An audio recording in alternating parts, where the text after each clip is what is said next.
Welcome to our deep dive into the philosophy of resilience. Today, we shall embark on a journey through time and space, exploring different traditions, ancient and modern, East and West. Together, we shall discover how various thinkers and sages have contended with the idea of turning obstacles into opportunities, of using obstacles not merely as roadblocks but as stepping stones, and of viewing struggles as necessary catalysts for personal development. Sages of different epochs and cultures have echoed a common theme. Roman emperor and Stoic philosopher, Marcus Aurelius, noted how the impediment to action can advance action. What stands in the way becomes the way. Aurelius was advocating a crucial Stoic move not to shrink back from adversity, but to use it to confront and transform, to draw strength and wisdom from it. Obstacles and challenges are like rough stones waiting to be sculpted into works of art. The sculptor doesn't fear the rough contours but sees the potential within. The master artist, then, is life itself, chiseling away at our rough edges, helping us refine our character. Friedrich Nietzsche, the 19th century German philosopher, described a similar idea in his concept of self-overcoming, or amor fati, love of fate. According to Nietzsche, that which does not kill us makes us stronger. Adversity, therefore, is not defeat but a path to greater strength and resilience. The Taoist tradition of the East articulates a different, more fluid vision. The wise person, according to Taoism, doesn't resist the flow of life but harmonizes with it. Obstacles are seen not as solid roadblocks, but as fluid, ever-changing currents that can be navigated with skill and agility. Take the myth of Sisyphus, for instance. Condemned by the gods to roll a boulder up a hill, only to have it roll down, Sisyphus might seem the embodiment of futility. Yet, in the eyes of the existentialist philosopher, Albert Camus, Sisyphus is not hopeless but happy. He turns his endless, fruitless task into a source of inner strength and joy. Resilience, then, is a state of mind, a way of looking at the world and our place in it. It is a philosophy that says, yes, life is full of challenges. Rather than fearing or resenting them, we should embrace them. For, it is through these very challenges that we grow, both as individuals and as a society. Yet, an important question arises: is resilience a quality that one is born with, or can it be cultivated? Can resilience be taught, and more importantly, can it be learned? Science tells us that resilience is both nature and nurture. It has a biological basis, yes, but it is also a shapeable trait. It is a muscle that gets stronger with exercise. And the best exercise, of course, is life itself, its ups and downs, its twists and turns, its joys and sorrows. So, how does one cultivate resilience? At its core, resilience is about adaptability. It is about being flexible and responsive, about not getting stuck in one way of doing things or one way of seeing the world. It is, ultimately, a way of life. Immanuel Kant, the 18th century German philosopher, spoke of cultivating character as a lifelong project. Always recognize that human individuals are ends, and do not use them as means to your end. In other words, respect individual autonomy and foster human dignity. Compassion and empathy are also central to resilience. The Buddhists refer to resilience as the unshakable mind, capable of withstanding life's storms. A key to this unshakable mind is equanimity, even-minded tranquility, irrespective of the external circumstances. This doesn't mean ignoring or denying the pain, but not allowing it to overwhelm one. Resilience is neither an individual virtue nor a personal accomplishment alone. It's also a social process, a collective journey. Resilient society is one where everyone's dignity and autonomy are respected, where everyone has a chance to contribute to the collective well-being, where everyone is heard and valued. The study of resilience also points to a fundamental interconnectedness.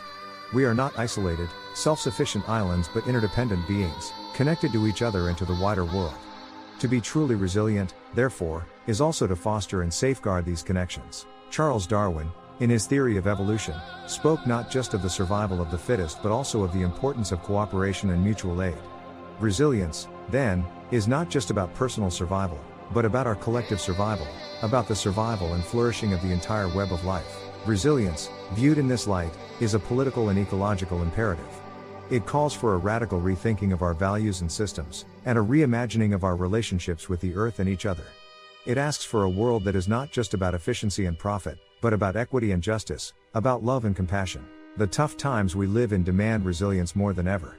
From the specter of climate change to the challenges of economic inequality and political polarization, we are confronted with obstacles that can easily turn into disasters if not faced with resilience and solidarity. But one must not lose hope. For, at the same time, there are seeds of resilience and transformation everywhere.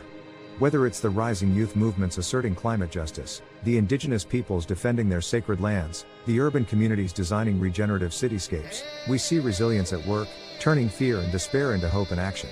Resilience, says Ta-Nehisi Coates, begins with the breath. Every breath we take is an opportunity to cultivate resilience, to attune our inner instruments to face the symphony of life in all its grandeur and complexity. Resilience, then, is a dance with life. Resilience, finally, asks of us to show up not just for ourselves but for each other, for the planet, for the future generations. It asks us to rise to our highest potential, to truly embody the spirit of the Latin root of the word resilience, to leap back, to spring up. It is an invitation to all to become the dancers of life, always ready to improvise, always ready to transform obstacles into opportunities. With poetry and music, dance and dialogue, let us celebrate the spirit of resilience. Let us reclaim our story from the narrative of tragedy and fear and fill it with the music of hope and courage.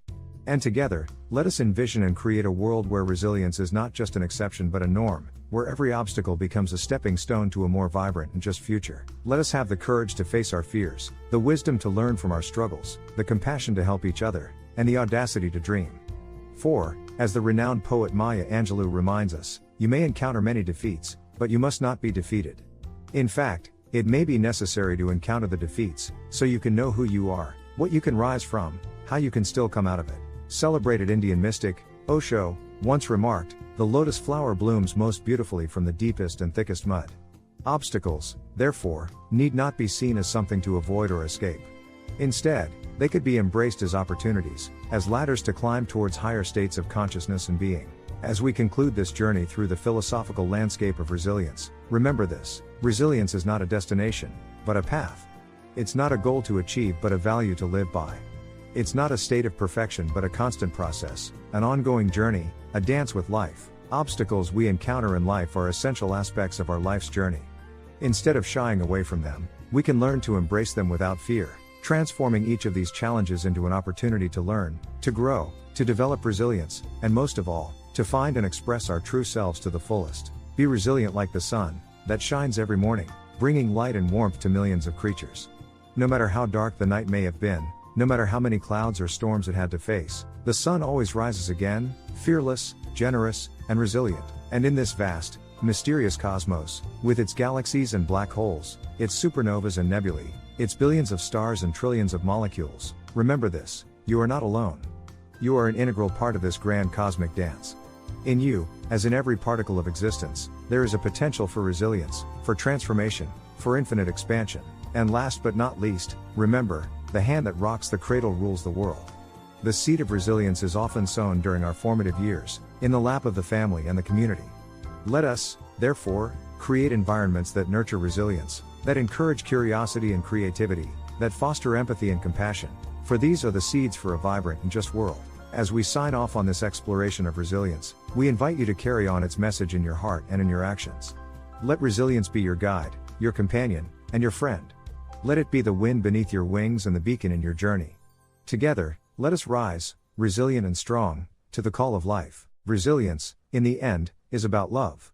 Love for life, for all its beings and creatures, love for this beautiful blue-green planet hurtling through space, and love for this vast, mysterious cosmos, that births us and cradles us, ever patient and resilient. Let every heartbeat, then, be a testament to this Lovia love that dances with life, that weaves a symphony of resilience and hope, a symphony of infinite possibilities. So here's to you, the resilient ones.